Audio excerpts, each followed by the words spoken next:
Барлықтарыңызға сәлем. Бүгін өте тез дайын болатын, өте дәмді болып шығатын шайға арналған шоколадты пирог дайындаймыз.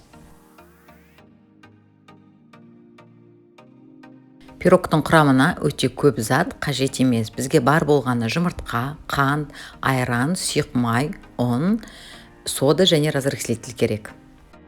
Және де әрине шоколадты қылдырып жасағыңыз келсе, какао қосуыңызға болады. Біз отбасымызбен шоколадныйды жақсы көреміз, сондықтан какао қосамыз.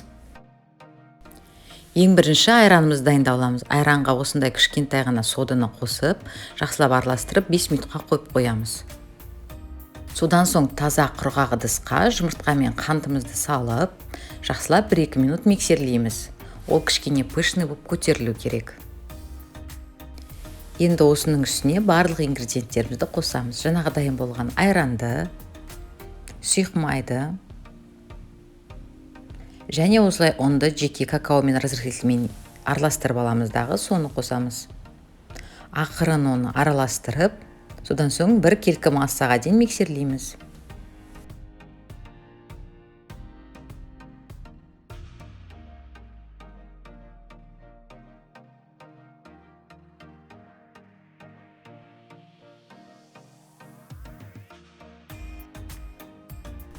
Енді осыны 24 сантиметрлік формаға құямыз және бетін тегістейміз бір келкетіп.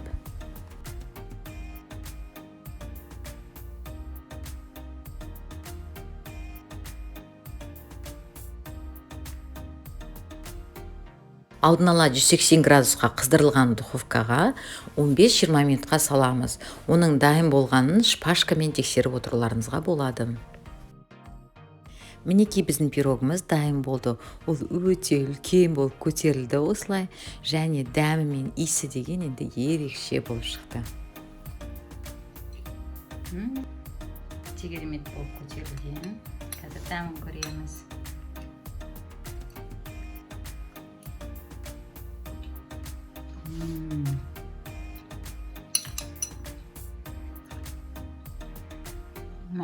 Керемет енді мынаның дәмі деген.